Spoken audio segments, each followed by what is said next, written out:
Hey, everybody, I couldn't leave without talking about one of my favorite people on television my entire life. That is Bob Barker of The Price is Right. Bob passed away at 99 years old.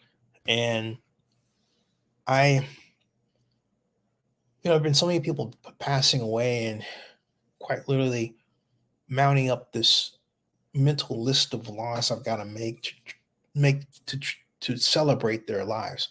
And I keep thinking I'll get to this person or get to that person. But with Bob Barker, I could not wait because my childhood was filled with Bob Barker on my television. And well, it wasn't my television home, right? But Bob Barker was there every morning, knew the pricing games, you play them along with the rest of the audience.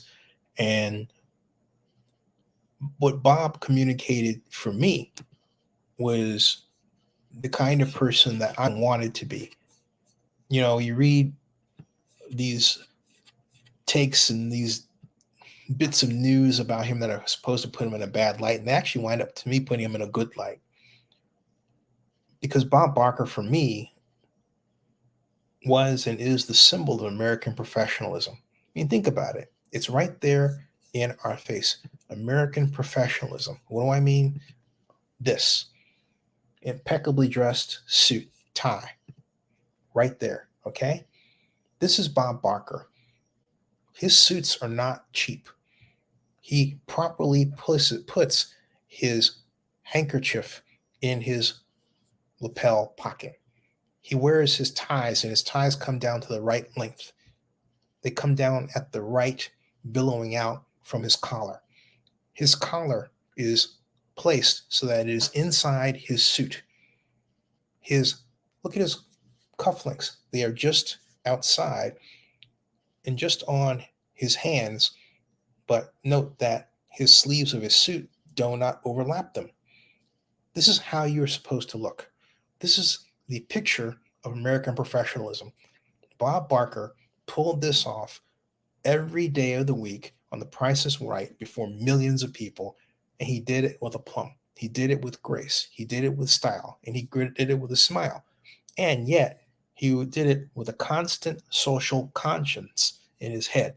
He would always say, make sure your pets are spayed and neutered.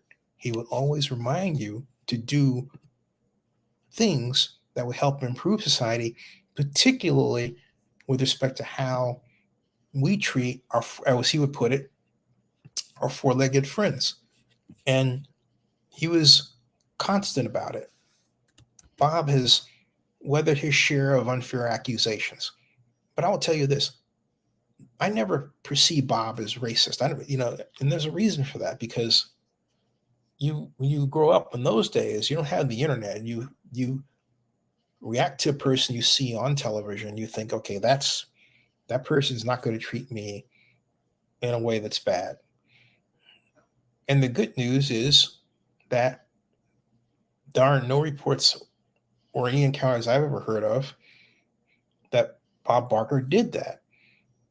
Now, for those of you out there who might say, well, he body shamed one of the models or something like that. No. Again, look at Bob Barker himself. Even at his advanced age, he was still game show host ready. He was still the professional. Okay. He maintained his weight. He maintained his physical strength as best he could. He maintained his suits just so. He maintained wearing the right shirt. He maintained making certain that his colors were solid and not wild and all over the place. Again, Bob Barker was a symbol of the American professional, the symbol of American professionalism. It wasn't racism. It wasn't fat shaming. He knew then, just as everybody else has figured out since then, in making their own videos online and video blogs, is that we're visual people and we want to see something that at the end of the day pleases us. He knew that bad ratings equals bad stock equals a possibility that the network he employs goes into the tank, or excuse me, employs him. He didn't want that. Okay. So Bob Barker was not out of line. Bob Barker was not unusual. He wasn't mean. He wasn't trying to compete somebody inappropriately. And the millions of people that have come onto his show, many of them African American over the years, well, probably the thousands, because you count up 365 days a year, it's thousands, okay?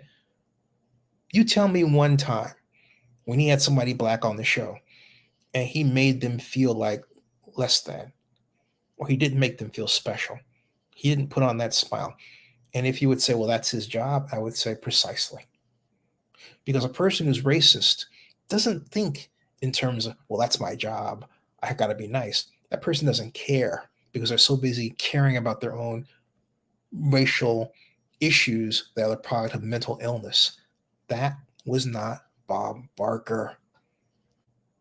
That was not Bob Barker. Okay. Bob Barker was, and for me, always will be, the symbol of American professionalism.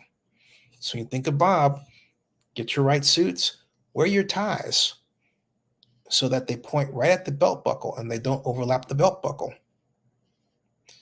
Make absolutely certain you have a dark suit, but a white shirt. Make absolutely certain that your collar is not hanging over your suit. It's the little things that matter in terms of giving off a professionalism, an air of confidence, an air of certainty, and an air of capacity. That was Bob Barker. So much so that Drew Carey was, sorry to say, a downgrade, with the tennis shoes and the ill-fitting pants and everything else. He looked quite literally like he had walked in off the street to do the show. Sorry, didn't like it at all. Didn't like it. Bob Barker set a standard, and as gracious as Bob was in saying, hey, look, Drew should do this show as the way he wants to, the fact of the matter is that Drew Carey never met the Bob Barker standard. As much as I like Drew Carey. That's the fact. So, Bob, rest in peace. Rest in peace.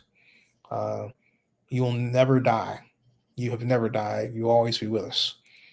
You are always the symbol of American professionalism, of California, of Southern California, of Hollywood. You are the symbol of all that is good for the entertainment industry and about the entertainment industry. And you've done a lot of people a lot of great, and a lot of pets too, and a lot of people who needed charitable donations. So God bless you. Subscribe to Zenny62 and bookmark oaklandnewsnowblog.com.